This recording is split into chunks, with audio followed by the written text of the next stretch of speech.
So guys, papunta tayo ngayon sa OFW Lounge dire sa NAIA Terminal 1. The OFW Lounge. Pagpasok nyo dito guys, kailangan nyo lang magsulat ang inyong mga pangalan.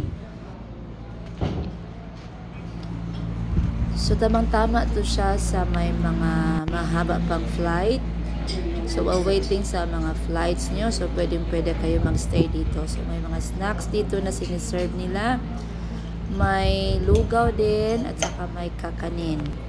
And aside from that, meron din silang coffee. And of course, water.